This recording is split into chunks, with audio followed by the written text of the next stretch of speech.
अवामी मुस्लिम league के सरबराह शेख रशीद को police ने गिरफ्तार कर लिया। पुलिस के मुताबिक शेख रशीद को मरी रोड से गिरफ्तारी के बाद घर लाया गया।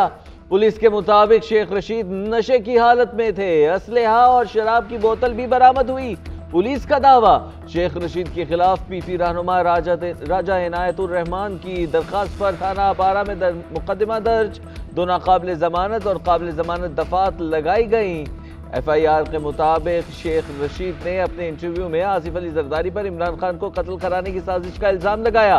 साबिक सदर और उनके खानदान को मुस्तकिल खतरे में डाल दिया। सरबराह अवामी मुस्लिम लीग को पोली क्लिनिक में मेडिकल चेकअप के बाद थाना सेक्रेटरी। ये सारे काम राना सनाउल्लाह करवा रहा है। मुझे राना सनाउल्लाह ने गिरफ्तार करवाया। गिरफ्तारी के बाद शेख रशीद ने कहा कि SHO वड़ाइच को इस थाने में नून लीग ने लगवाया। पुलिस ने मुझे बगैर वारंट जबरदस्ती गिरफ्तार किया। 100 से 200 मुसल्ला लोग सीढ़ियां लगाकर घर में दाखिल हुए। इन्होंने मेरे घर के दरवाजे तोड़ दिए, मेरे घर की तलाशी ली, मुलाजमीन को मारा। अदालती हुक्म के बावजूद गिरफ्तारी पर तौहीन अदालत की कार्रवाई करूंगा। इमरान खान के साथ हूं, इंशाल्लाह हक की फतह होगी।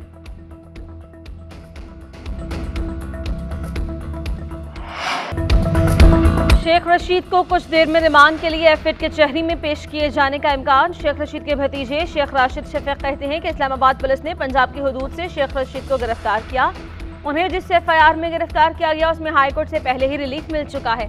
पुलिस घर से 2 बुलेट प्रूफ गाड़ियां और 2 लाइसेंस याफ्ता क्लाशनकोव भी साथ ले गई। गिरफ्तारी के खिलाफ इस्लामाबाद हाईकोर्ट जाएंगे।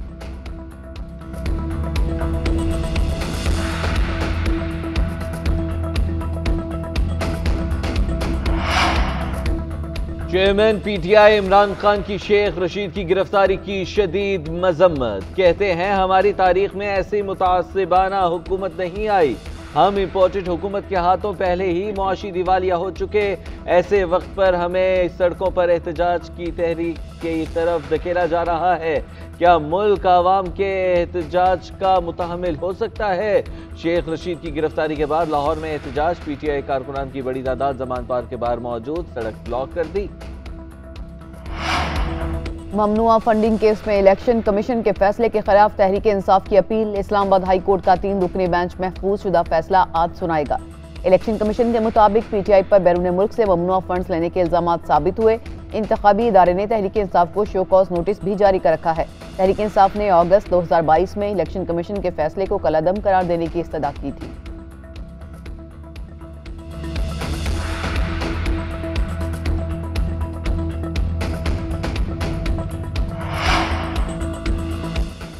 वज़ीर-ए-आज़म शहबाज शरीफ एक रोज़ा दौरे पर कराची जाएंगे। वज़ीर-ए-आज़म चीन की शिराकत से तामीर होने वाले कराची न्यूक्लियर पावर प्लांट की 3री यूनिट की इफ्तिताही तकरीब में बतौर मेहमान खुसूसी शिरकत करेंगे।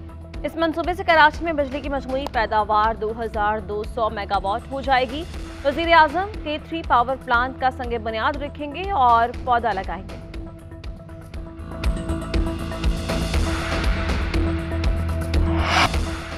दहशत गर्दी का बहाना बनाकर ये इलेक्शन में ताखीर चाहते हैं। पेशावर हमले की तफ्तीश से पहले ही गवर्नर ने इलेक्शन मुलतवी कराने का खत लिख दिया।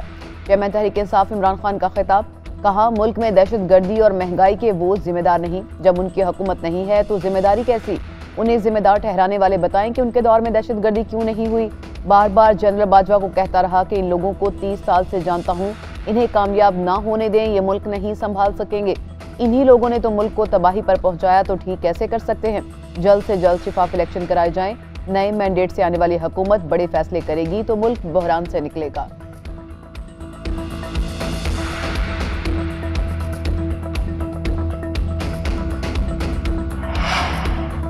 दहशतगर्दी का नासूर दोबारा सर उठा रहा है। सवाल यह है कि इन दहशतगर्दों को दोबारा कौन वापस लाया? किस तरह दोबारा पाकिस्तान का अमन खराब हो गया? किसने कहा था ये जिहादी हैं और पाकिस्तान के दोस्त हैं?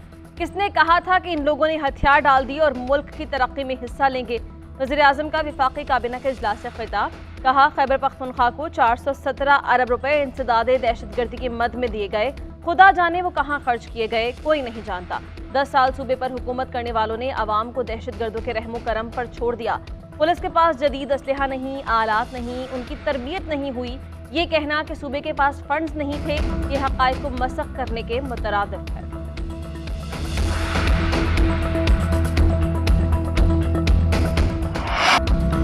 सूबे में अमन व अमान की सूरत हाल खराब है। इलेक्शन कराने से पहले इदारे और सियासी जमातें मुशावरत करें। गवर्नर खैबर पख्तूनख्वा ने इलेक्शन कमीशन को खत लिख दिया। हाजी गुलाम अली का इलेक्शन की तारीख देने से इनकार। लिखा, सूबे में आम इंतखाबात के इनेकाद से पहले अमन व अमान की सूरत हाल को मद्देनजर रखा जाए। कानून नाफिज करने वाले इदारों के साथ सियासी जमातों की भी राय ली जाए। गवर्नर पंजाब का भी election commission speaker Punjab assembly को खत लिखा। मुल्क की मौजूदा सिक्योरिटी और इक़्तिसादी सूरत हाल को सामने रखा जाए। इलेक्शन कमीशन मौजूदा सूरत हाल को देखते हुए तमाम स्टेक होल्डर से मुशावरत करे। इलेक्शन कमीशन को हालात का जायजा लेकर आगे बढ़ना चाहिए।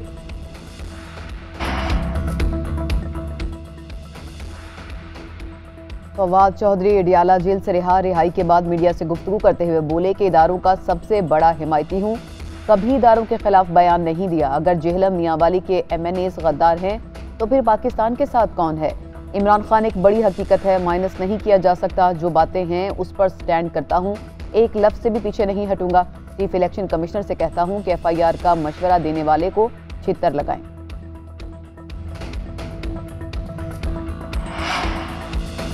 शाहिद हक़ान अब्बासी का मुस्तक़बिल में कोई भी पार्टी ओहदा ना लेने का ऐलान। कहा, पार्टी नहीं छोड़ रहा, आइंदा इलेक्शन नून लीग के टिकट पर ही लड़ूंगा। मरीम नवाज के सीनियर नायब सदर बनने पर पार्टी ओहदा छोड़ने का फैसला किया।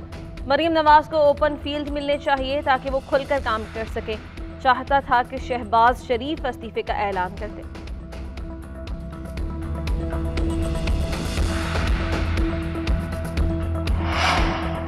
अब नवाज शरीफ और नून लीग के सिवा कोई चॉइस नहीं। जानती हूं महंगाई है, गैस बिजली रोटी महंगी है।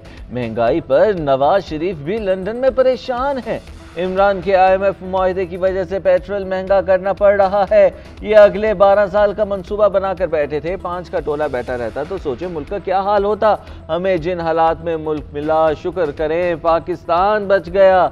सीनियर नायब सदर नून लीग मरीम नवाज का बहावलपुर में वर्कर्स कन्वेंशन से खिताब। कहा, आजकल उनके ओहदे की बड़ी बड़ी बातें हो रही हैं, वो किसी ओहदे के मोहताज नहीं हैं।